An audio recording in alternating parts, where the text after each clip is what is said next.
Hello, my name is Aisha Wright. I'm a nurse practitioner for the inpatient team at Presbyterian Hospital, and I am also a nurse practitioner that guides our Stroke Bridge Clinic.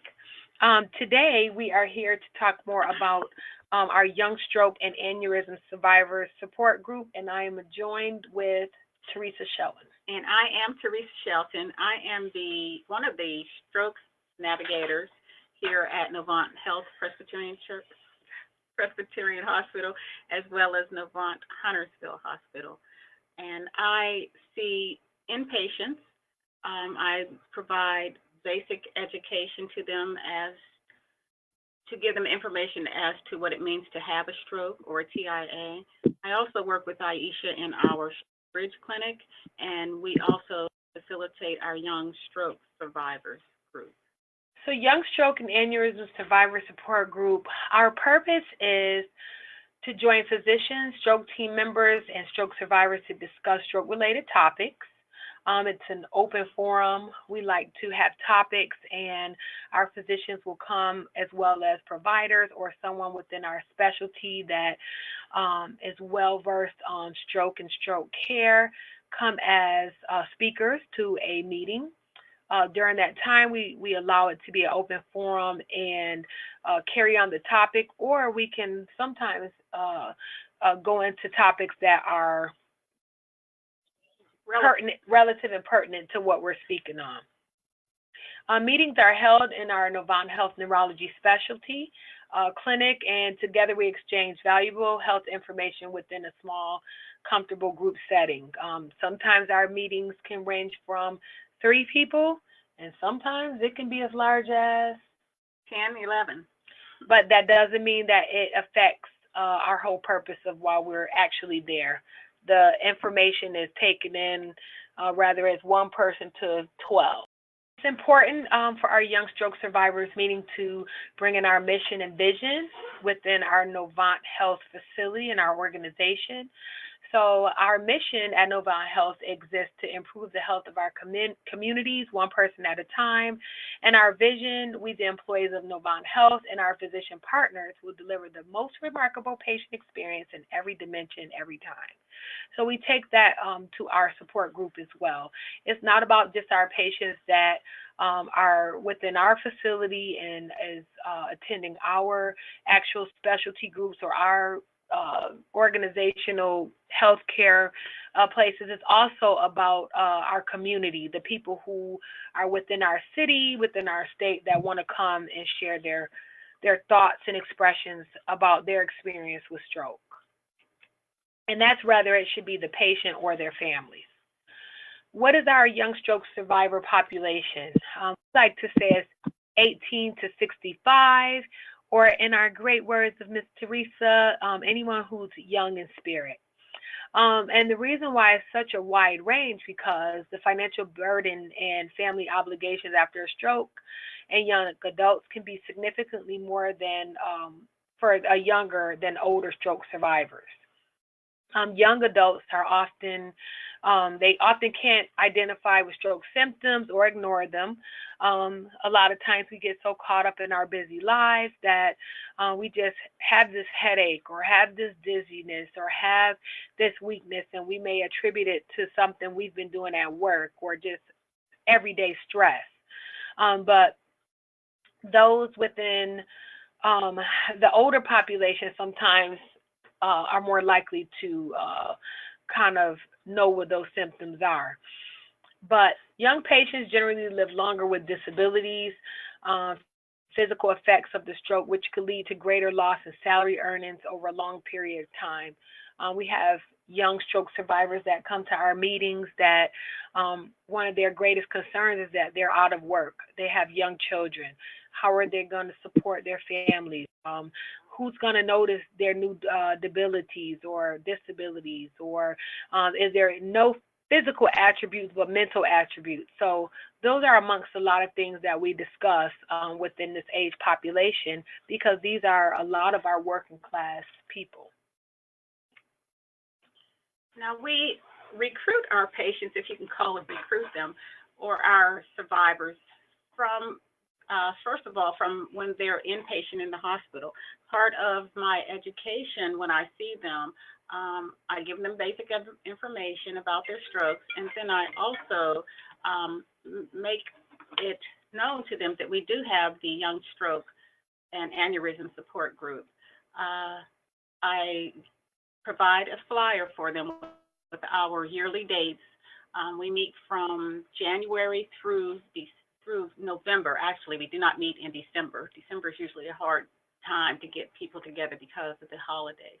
So we meet January through November, and I provide them with a list of the dates. And I don't put pressure on them to come. I just make them aware of the availability, has our dates and our times and location, and it includes my email, so they can contact me if need be.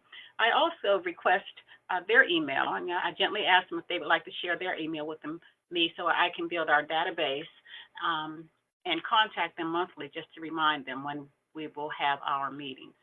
We're also listed in the American Heart and American Stroke Association website. That's a national registry.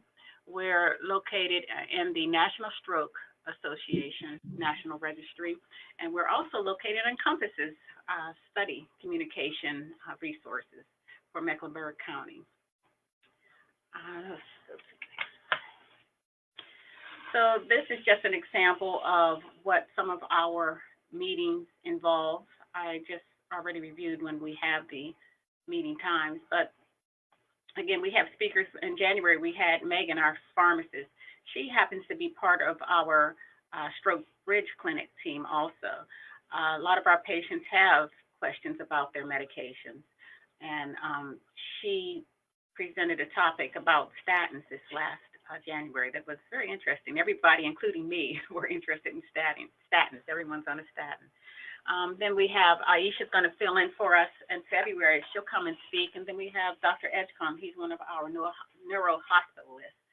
I also have on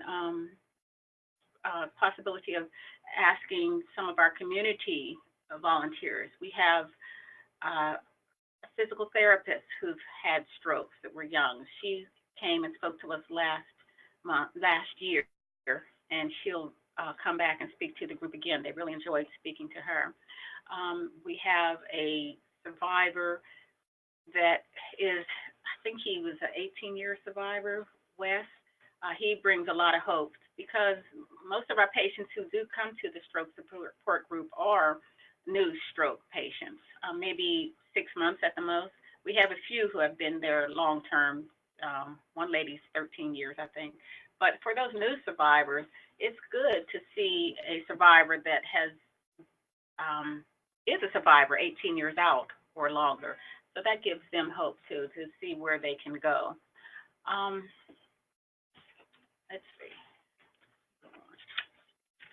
And this just shows my contact. Again, my contact is through emails that I give to the patients in the house, and then I'm listed on the national websites to my phone number and Novant number. Do you have anything else to add, Aisha? Love to just point out that a lot of people think that rehabilitation, they think about rehab and they think about the physical aspect, but why our young support group is so important to us, because it's not just physical. A lot of it is mental. A lot of times we have families or we have patients that come and you see their first time coming that they're so tense and they just have so much on their mind. They're so emotional. And as time progresses and as they continue to come, you see that weight lifted off their shoulder, and just you can identify just looking at them that just talking about it, just being able to relate to people, not that misery love company, but to be able to relate to someone else who's had a similar experience. I tell everyone that, no one stroke is the same, no two strokes are the same, but they do have some of the same issues. And it's good to be around other people that you can identify with that may have some similar issues, and they give support to each other. And actually, that's the best part. We do have speakers monthly, but the best part is how our survivors just join and share their experiences among each other, and that's usually where the group goes to whatever they would like to speak about. And there's never a quiet moment. We're always discussing. So it's good to see them and their caregivers participate in this meeting. It's very low key. It's not formal. It's just come as you are and say what you would like or sit there and listen. So we have couples that come.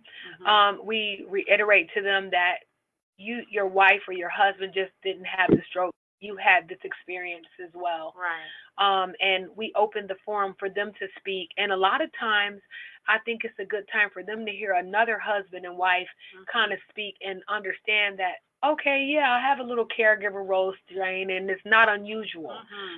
So it's a very relatable experience, and I don't like to miss a meeting. I know. I leave with something at every meeting. I always bring something out of that meeting from what I learned there.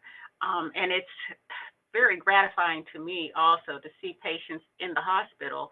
I see them sometimes, used to see them in the emergency room when they first came into our system, and then watch them while they are inpatient.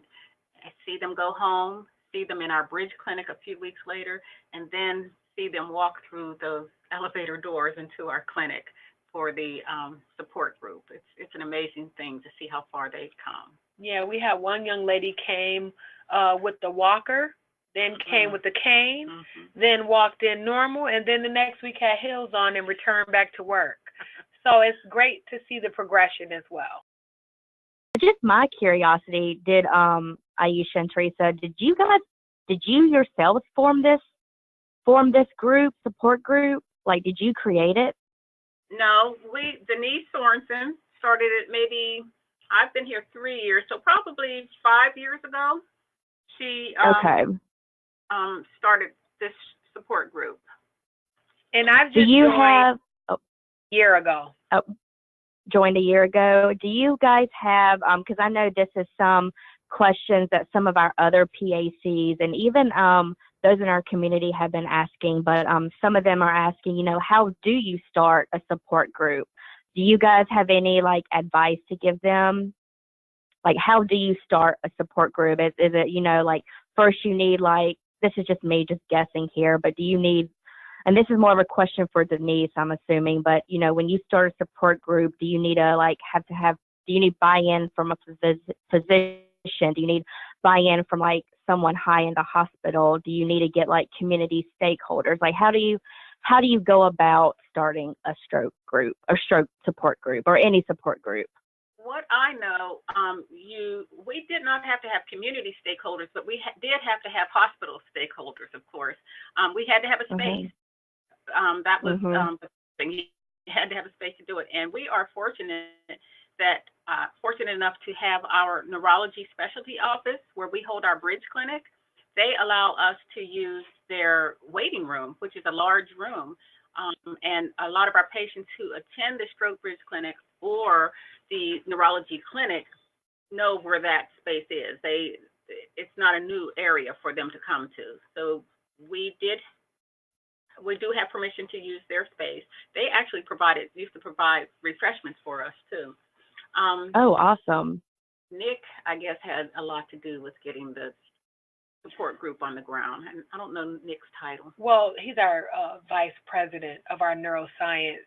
And thankfully, we have a lot of our administrative staff that really will give us the things that we ask for. So that's a plus as well. They know the importance of taking care of our stroke patients. They're not just our patients while they're here in the hospital. Once they leave, we want to support them also, and they're on board with us for doing that. So they make it possible to do whatever we need. I think they know that we have a vision and that we're passionate in what we do, and we love doing this amongst seeing the patients, because our journey will not just start, as Teresa said earlier, with our outside sources, but our patients that we see in the hospital, we form a relationship with them. We see them in clinic, and we encourage them to get further therapy through talking about it and come to the Young Stroke Survivors. But we have a bunch of people from other organizations that come. Right. They find us online and they'll come. It's not just Novant patients. We had a lady that Oh, came wow.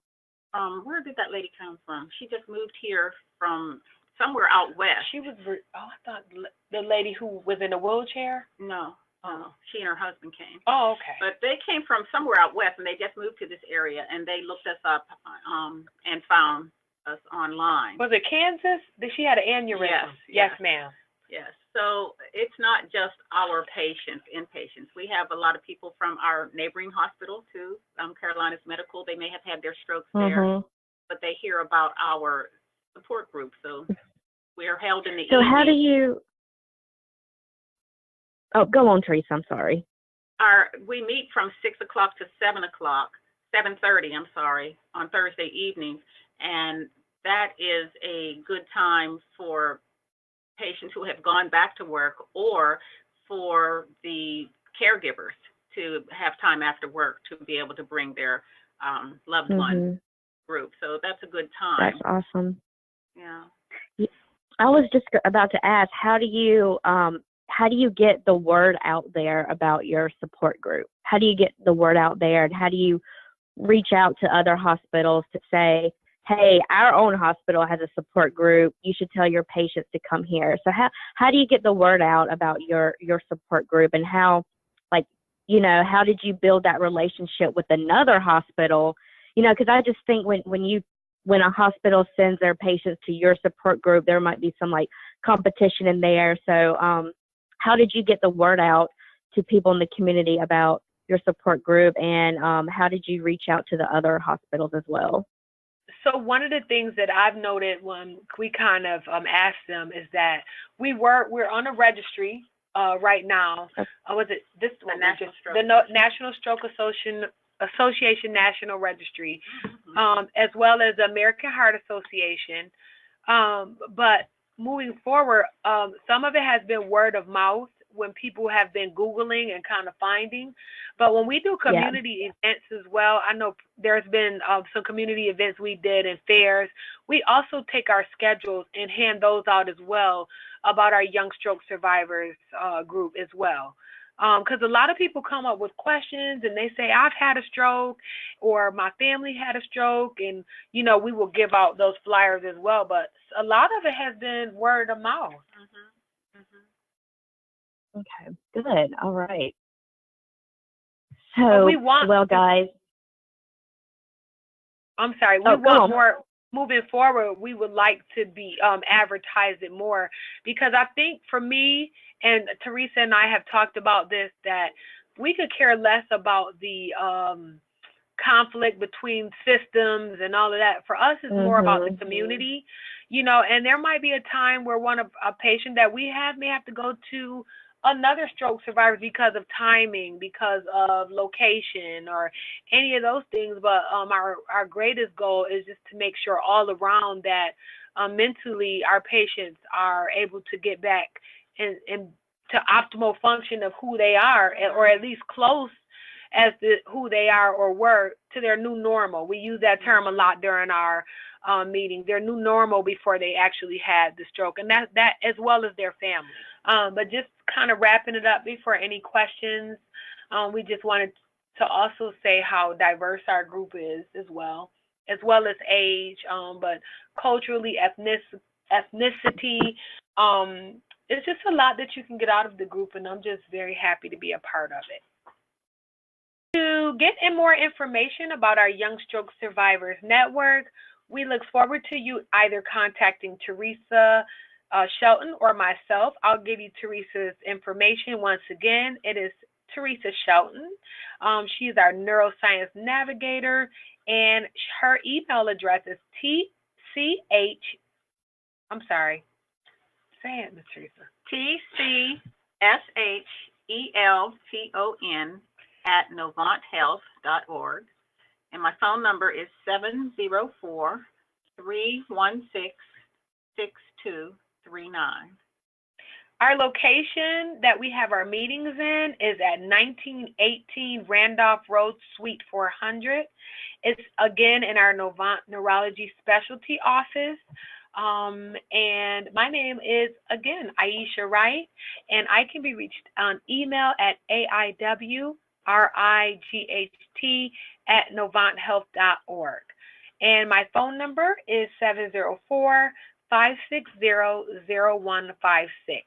But likely, most of these calls will be taken by Miss Teresa, and she can answer these questions a little better than I can.